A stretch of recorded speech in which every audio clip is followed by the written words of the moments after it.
Hello সবাইকে, কেমন আছো সবাই? আশা করি সবাই অনেক ভালো আছো, সুস্থ আছো। আজকে হচ্ছে সরস্বতী পুজোর দিন। মানে আজকে হচ্ছে ২ তারিখ। এটা ২ তারিখের ভিডিও ছিল। আমি গত একদিন গতকাল মনে হয় ভিডিও দিতে পারিনি। হ্যাঁ, গতকাল ভিডিও দিতে পারিনি। তার জন্য তোমাদের কাছে সরি চেয়ে নিচ্ছি। কিছু কারণ ছিল যে কারণে ভিডিও দিতে পারিনি। আসলে একটু ব্যস্ততার মধ্যে ছিলাম। তো যাক, আজকে এই ভিডিওটা শেয়ার করছি। আশা করি তোমাদের ভালো লাগবে। দেখো, আজকে না মেয়ের স্কুলে আরকি যাওয়ার ছিল। ওদের স্কুলে পুজো ছিল। তো বলেছিল ১টা থেকে ২টোর মধ্যে যেতে। আর অদ্রিকাও তো এবছর ভর্তি হয়েছে, তো অদ্রিকাকেও যথারীতি ওরও যাওয়ার ছিল। তো আমি যেহেতু যাব, ওই জন্য আমার মানে কথা ছিল দুজনকে নিয়ে যাওয়ার। আর তো যাই হোক, এখানে দেখো আমি রেডি হয়ে গেছি। বিয়ের পরে আমার মনে নেই যে সরস্বতী পুজোয় আমি শাড়ি পরেছি। এবছর মনে হয় এই প্রথম শাড়ি পরলাম, তাও আবার মেয়ের স্কুলে যাচ্ছি। আর কোয়েলের রেডি হয়ে যাওয়ার কথা ছিল ওর বান্ধবীর বাড়িতে, বান্ধবীদের বাড়িতে পুজো হচ্ছে ওখানে। তো কোয়েল রেডি হয়ে বলছি কি, মামি আমি বান্ধবীর বাড়িতে যাব না, আমি তোমার সাথে যাব। আমি বললাম ভালো কথা, চল। তো এই যে সবাই মিলে আমরা বেরিয়ে পড়েছি। আর আমাদেরকে কেমন লাগছে জানিও। মেয়েকে শাড়ি পরাবো ভেবেছিলাম, কিন্তু ওদের স্কুল থেকে বলেছে যে মানে এমনি যে এরকম যেরকম জামা পরিয়েছি এরকম ড্রেস পরে যেতে, যেই কারণে শাড়িটা আর পরাইনি। শাড়িটা না ভাবছি বিকেলে পরবো। আর কোয়েলকে সুন্দর করে শাড়ি পরিয়ে দিয়েছে ওর মা। আগের বছর তো আমি শাড়ি পরিয়ে দিয়েছিলাম। আগের বছর পরিয়েছিলাম না, তার আগের বছর, মানে ২ বছর ৩ বছর আমি শাড়ি পরিয়ে দিয়েছিলাম ওদের দুজনকে রেডি করিয়ে। হ্যাঁ, তারপরে ফটো তুলে দিয়েছিলাম বেশ সুন্দর করে। তো দেখো, এই যে মেয়ের স্কুলে এসছি। এই মানে তোমাদেরকে কখনো দেখাইনি, এই প্রথমেই আর কি দেখাচ্ছি। তো এখানে এসে সবার প্রথমে ঠাকুর প্রণাম করলাম। আর এখানে এসে না মানে বিশেষ কিছু কাণ্ড ঘটে গেছে। সেটা হচ্ছে, আমি তোমাদেরকে বলছি, দাঁড়াও, মানে লজ্জায় পড়ে গেছি এক কথা বলতে পারো। তবে বেশ ভালোই লাগে তোমরা যখন এইভাবে আমাকে ভালোবাসো বা ভালোবাসা দেখাও বা কথা বলো ডেকে। সেটা একটা আলাদাই ফিল, সেটা বলে বোঝাতে হবে না তোমাদের। কিন্তু মেয়ের স্কুলে তো তো সবাই না আমাকে ডেকে ডেকে কথা বলছিল যে তুমি কণিকা দি না, সবাই সেলফি তুলছিল। তো সেই জায়গা থেকে আমার একটু লজ্জাই লাগছিল, কারণ মেয়ের স্কুল বলে কথা। তো সবার সাথে কথা বলছিলাম, সেলফি তুলছিলাম। আর এই এই করতে করতে অনেকটা সময় কেটে গেছে। তো দেখো, এই এক দিদি ভাই না ছেলে পড়ে এখানে 4-এ পড়ে। তো আমার সাথে কথা বলছিল, বললো তোমার ভিডিও দেখি। তারপর ওর একটা ছোট্ট পুচকু, ওকে আবার একটু আদর করলাম, ধরলাম। তো এরকম করতে করতে অনেকের সাথে প্রচুর, মানে ১০-১২ জনের সাথে দেখা হয়েছে। তো সব জায়গায় তো ক্যামেরা আমি অন করতে পারিনি, আবার অনও ছিল না। তো এখানে দেখো ঠাকুরকে নমস্কার করে আবার এই যে আরেক দিদি ভাইয়ের সাথে দেখা হলো, তো সবার সাথে কথাবার্তা বলছিলাম। আর আমার না একটু মানে লজ্জা করছিল, কেন বলো তো? কারণ ম্যাডামরা আমার দিকে তাকিয়েছিল, মানে এ কোন, কে এসে পড়েছে স্কুলে যার সাথে সবাই সেলফি তুলতে ব্যস্ত, এরকম একটা ব্যাপার। তো যাক, এই তো সবাই, আমি না ভিডিও করতাম না, কিন্তু দেখছি সবাই ভিডিও করছে, সবাই ফটো তুলছে। তো ভাবলাম যে তাহলে আমি একটু তোমাদের সাথে শেয়ার করি, কারণ আমি কখনো চাই না এই জিনিসগুলোকে হাইলাইট করতে। কারণ এটা একটা আলাদা জায়গা, ওর পড়াশোনার জায়গা। যেটা চাই সেটা মানে যেভাবে ভালো থাকা যায় আর কি। তো যে কারণে আমার জায়গা আলাদা, মেয়ের জায়গা আলাদা, সবার জায়গা আলাদা রাখার আমি চেষ্টা করি। কখনো ওর স্কুলের, ওর পড়ার বিষয়ে খুব বেশি আমি হাইলাইট করি না। তো যাই হোক, ওখান থেকে চলে আসলাম, সবার সাথে দেখা সাক্ষাৎ হলো। তারপরে না ওদেরকে বসে খাওয়ানো হয় না, ওদেরকে সবাইকে পার্সেল দিয়ে দেওয়া হয়, বাড়িতে এসেই খায়। আগে একবার যেরকম হয়েছিল তোমার গ্র্যান্ড প্যারেন্টস ডেতে, তোমার সমস্ত গ্র্যান্ড প্যারেন্টসদের নিয়ে যেতে হবে ওদের।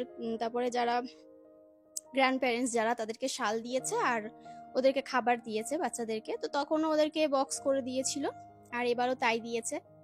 তারপরে এসে খাওয়া দাওয়া করলাম। মাই রান্না করেছে, মানে শাশুড়ি মা রান্না করেছিল। তো মাই বলেছিল যে কণিকা যাক, তাহলে আমি রান্নাটা করছি। এই আর কি, সরস্বতী পুজোর দিন বাড়িতে আর এমন কিছু তো রান্না হবে না, নিরামিষ টিরামিষই রান্না হয়েছিল। তো যে কারণে মা রান্নাটা করে নিয়েছে, আর আমি যেতে পেরেছি ওই জন্য। তারপরে বিকেলবেলা মহারানীকে একটু শাড়ি পরিয়ে সাজুগুজু করিয়ে দিচ্ছি, কারণ এটা আমারও ইচ্ছা। প্রত্যেক বছর ওকে এইভাবে সাজুগুজু করিয়ে দেবো যতদিন না আমি বুড়ো হচ্ছি, মানে বুড়ি হচ্ছি আর কি। যাক, এটা তো মজা করলাম, কারণ একটু যখন বড় হয়ে যাবে তখনও নিজের থেকেই পারবে। আর আমি ওই যে সাজগোজ করে ছিলাম সেটা চেঞ্জ করলাম না, কারণ বিকেলবেলা আবার একটু ঘুরতে যাব। কোয়েল বললো মামি একটু ঘুরতে যাবে, এখানে সুন্দর একটা প্যান্ডেল হয় ঠাকুরের। তো আমি বললাম যে আচ্ছা বেশ ঠিক আছে, সবাই মিলে যাব। তো আমার ননদিনী, ছোট ননদিনী, কোয়েল সবাই মিলে আর কি গেছিলাম। তোমাদেরকে সেটা পরে শেয়ার করছি এই ভিডিওতেই। তো তার আগে মেয়ে বললো আমাকে একটু শাড়ি পরিয়ে দাও। আমি বললাম যে কি বাবা, শাড়ি পরবি? বলছে হ্যাঁ মা, আমাকে একটা শাড়ি পরিয়ে দাও। তো একটা হলুদ রঙের শাড়ি পরিয়ে দিলাম। ব্লাউজটা না হলুদ ছিল না আমার কাছে, তো ওরই একটা ওই গেঞ্জি টপ, সেটাকেই পরিয়ে দিলাম। বেশ ভালোই লাগছে। আর এখন দেখো, ম্যাডামের একটু সাজ যখন ছুটি পেয়েছে, ম্যাডাম নিজের নাচ প্র্যাকটিস করতে ব্যস্ত হয়ে রয়েছে। আমি এটা পরে দেখলাম যে ওইভাবে নাচ করছে।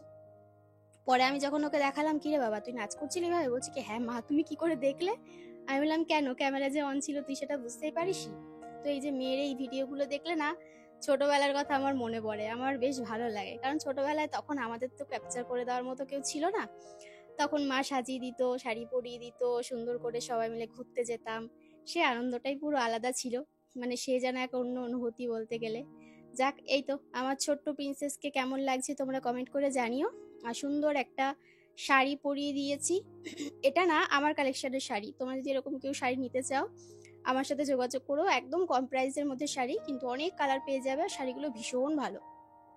আমার আমার নিজের জন্য আমি বেশ কয়েকটা রেখেছিলাম এরকম শাড়ি। তো দেখো ওকে রেডি করে দিয়েছি, এবার যাব আমরা সবাই মিলে ঠাকুর দেখতে। তো আবার সবার ফিডব্যাক নিল যে কেমন সাজুগুজু হয়েছে, কেমন দেখতে হয়েছে। নিচে গিয়ে আর কি পিসি বলল ভালো হয়েছে, দিদি বলল রাজকন্যা মতো লাগছে, আবার ঠাবিও বলল সুন্দর লাগছে দেখতে। তো সবাই সুন্দর বলেছে, খুশি হয়ে গেছে। আর আমি সকালে যে শাড়িটা পরেছিলাম কোয়েলের আবার খুব পছন্দ হয়েছে, আমাকে বলছে মামি শাড়িটা আমায় পরতে দেবে। আমি বললাম তো কি হয়েছে, সে আবার মামিকে বলতে হয়, জিজ্ঞাসা করতে হয়। ঠিক আছে তুই কবে পরবি বল। বলছে তুমি আমায় পরে যে কোনো দিন একদিন দিও। তো আমার কেন জানি না মনে হলো ওর হয়তো আজকেই পরতে ইচ্ছা করছে। আমি বললাম ঠিক আছে তুই নিয়ে যা, বিকেলে তুই পরিস। তো আবার এক প্রিন্ট করে শাড়িটা পরেছে, শাড়িটা খুব সুন্দর টিস্যু শাড়ি, এটাও আমার কণিকাস ক্রিয়েশন কালেকশনের, তোমরা এটাও পেয়ে যাবে। এরও অনেক শাড়ির অপশন, কালার অপশন আছে। আমাদের যে হোয়াটসঅ্যাপ নাম্বার, ওখানে যোগাযোগ করলে তোমরা এরকম সুন্দর সুন্দর শাড়ি কিন্তু দেখতে পাবে। তো যাকে আমি আর শাড়ি পরলাম না, কারণ মেয়েকে সাজাতে গিয়ে অনেকটা লেট হয়ে গেছে। আর আমি যদি আবার শাড়ি পরতে যাই তাহলে আরো লেট হয়ে যাবে। আর আমার ননদিনও এবছর শাড়ি পরেনি, আগের বছর পরেছিল, সুন্দর টুকটুকে পরি সেজেছিল। তো এবছর আমি বলছিলাম কি গো তুমি কি শাড়ি পরবে না, বলছে না আমার এবছর আর ভালো লাগছে না, শাড়ি পরবো না। তো আমি বললাম কেন, তুমি যে এত সাজতে ভালোবাসো শাড়িটা পরো। বলছে না আমার ভালো লাগছে না এবছর, এমনিই চলো। তো দিদিও একটা হলুদ রঙের কুর্তি পরেছে, আমিও একটা হলুদ রঙের কুর্তি পরেছি। আর এই যে প্যান্ডেলটা দেখতে বেশ ভালোই লেগেছে। তবে কি বলতো, আরো কয়েকটা ঠাকুর প্যান্ডেল হয়েছে, কিন্তু সেগুলো না আজকে পুজো হয়নি, কালকে পুজো হবে। তো আজকে আমাদের প্যান্ডেলের ভেতরে ঢুকতেই দিল না, বলছে এখনো রেডি হয়নি, আজকে ঢুকতে দেওয়া যাবে না, কালকে সকালবেলা, কালকে বিকেলে বা সকালে। তো যাক আর কি করব। আমরা ওখান থেকে রাস্তা দিয়ে আরো কয়েকটা ঠাকুর দেখতে দেখতে বাড়ি আসলাম। সব ঠাকুরের তো আর প্যান্ডেল সেরকম ভালো করে হয়নি, তো এই রাস্তার সাইডে যেগুলো হয়েছিল সেগুলো এমনি দেখতে দেখতে বাড়ি চলে এসেছি। তারপরে সবাই মিলে আসার সময় এখানে ফুচকা খাচ্ছিলাম, আর ফুচকা টুচকা খেয়ে আনন্দ করে তারপরে বাড়ি আসলাম। তো এই তো পুজোর দিন আমাদের এভাবে কাটলো, তোমরা কিভাবে কাটালে অবশ্যই কমেন্ট করে জানিও। সকলে ভালো থেকো, সুস্থ থেকো, দেখা হচ্ছে আবার তোমাদের সাথে আগামী দিন নতুন একটা ব্লগে। আর অদ্রিকা এবছর শাড়ি পরতে পারেনি, কারণ অদ্রিকা ছোট্ট বুনু আছে, ওর মা শাড়ি পরিয়ে দিতে পারেনি, ও শাড়িটারই কিছু খুঁজে পাইনি। তাই আমি বলছিলাম যে আমাকে বলতে পারতিস তাহলে আমি পরিয়ে দিতাম, বলছে ও থাকবে পরের বছর আবার পরবো। তো চলো টাটা।